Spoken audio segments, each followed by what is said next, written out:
আসসালামু আলাইকুম ভাইয়া। ওয়ালাইকুম সালাম। বই পড়তেছো নাকি? বাহ, গুড। হ্যাঁ ভাইয়া, ইউনিভার্সিটিতে সবাই পড়তেই আসে তাই না, কিন্তু কিছু কিছু স্টুডেন্ট আছে যারা পড়াশোনার থেকে বেশি বাইক চালাতেই স্বাচ্ছন্দ্য বোধ করে। তুমি কি আমাকে কিছু মিন করলে? না না ভাইয়া, ছি, আপনাকে কেন কোনো কিছু মিন করবো বলেন তো? শোনো না, প্রেমে পড়ার আগে অবশ্যই ভালো করে শেক্সপিয়ার পড়ে নেবে। তাই নাকি? তো সেই জন্য কি রোমিও জুলিয়েট মুখস্থ করে আসা হয়েছে? জুলিয়েটকে মুখস্থ নয়, আত্মস্থ করে হৃদয় গহিনী রেখেছি। শোনো না, আমি তোমার থেকে 2 বছরের সিনিয়র। তোমার যদি কিছু প্রয়োজন হয় তুমি অবশ্যই আমার কাছে চাইবে।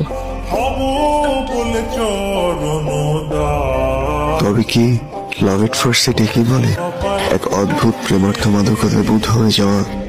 আমি কি সে আছে বুয়া পাখি? আরে ছোঁয়া যে বড্ড করে এখানে দাঁড়িয়ে আছেন কেন? ও বাসের জন্য অপেক্ষা করছি। বাসের জন্য? আজকে তো বাসের জন্য অপেক্ষা করে লাভ নাই। তাহলে আমি এখন বাসায় যাবো কিভাবে? উপায় একটা আছে, এক হতে পারে আপনি হেঁটে হেঁটে বাসায় যেতে পারেন, আর না হলে আমার 2 চাকার মোটরসাইকেলে করে যেতে পারেন। দেখুন আমি উঠতে পারি, যেহেতু আমার আর কোনো ওয়ে নাই, কোনো স্কোপ নাই, কিন্তু আপনি কিন্তু অনেক আস্তে চালাবেন। আমি কিন্তু ভয় পাই এবং আমি আগে কখনো কিন্তু বাইকে উঠে নাই। ওঠো। আপনি শিওর? ওঠেন।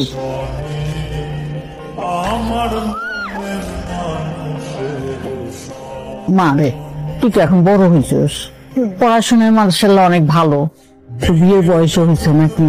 তোর একটা খুব ভালো বিয়ের সম্বন্ধ হয়েছে। ওই যে আমার কিডনি অপারেশন হইলো না, তখন তো বাপি ওই হারুনের কাছ থেকে 10 লক্ষ টাকা ধার নিছিল। কোন হারুন? আরে হারুন রে চিনিস নাই, পাশের বাড়ি হারুন মিয়া, ওই বদমাইশ হারুন মিয়া। এমন করে কয় না মা, তোর বাপের কাছে প্রস্তাব দিছে তোর বিয়ে করতে চায়। আমাদের বাইরে গান ভাষায় না। তুমি মরে গেলে আমরা পাইছি তাকে কি করবো? আমাদের কি লাভ পাইছে? আমি তো বেঁচে আছি ভিটার বাড়ি বাঁচানোর জন্য। আমার বেঁচে থাকার আরে কি সৌভাগ্য আমার, মেঘনা চাইতে জল। কি মনে করে কও? আপনি কি আমার বিয়ে করতে চাইছেন?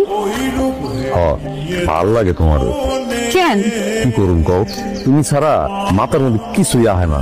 দেখেন হারুন ভাই, আমি আপনার কাছে অনুরোধ করতেছি হাত জোর করে, আপনি আমার বিয়ে করার এই কথা বাদ দেন। তোমার চাওয়া না চাওয়াতে কিচ্ছু যায় আসে না। অনেক টাকার মামলা এখানে, তোমার বাপের লোক আমার সব সেটিং হয়ে গেছে। আজকে রাত্রেবেলায় আইতেছি শেরওয়ানি পাগড়ি পইরা, আজকেই তোমার আমার লাগবো। আপনার সঙ্গে আমার এরকম কথা ছিল? আপনার মেয়ে আমার ফোন ধরতেছে না, কত বড় সাহস!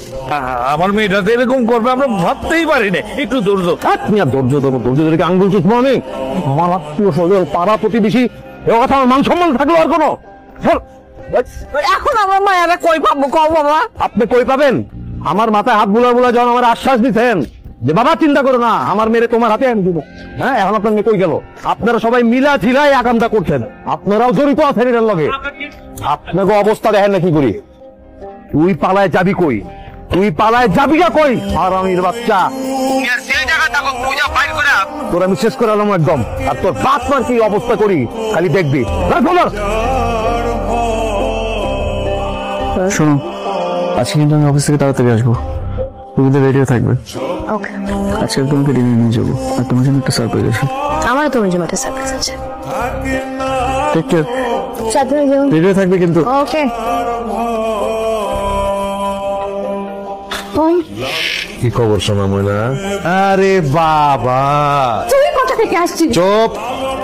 ওই পোলারে লিয়া কি সুন্দর ঘর সাজায় বসছো না, সংসার করো। তোমার জামাই যদি কেউ হয় হবে একমাত্র হারুন মিয়া, আর কেউ তোমার বউ হিসেবে পাবে না। তোমারে নিতে আসছি, চলো। কোথায় যাবো? আমি কোথাও যাবো না। আমার সাথে যাবা? শোনো, তুমি আমার সাথে যাবা। ওঠো, ডিনারে যাবো তো। এই যে দেখো, তোমার পছন্দের ফুল আনছি, আর এটা একটা জিনিস আনছি, বাট এখন তোমাকে বলবো না, সারপ্রাইজ। দেখো, রেডি হয়ে শুয়ে পড়ছে।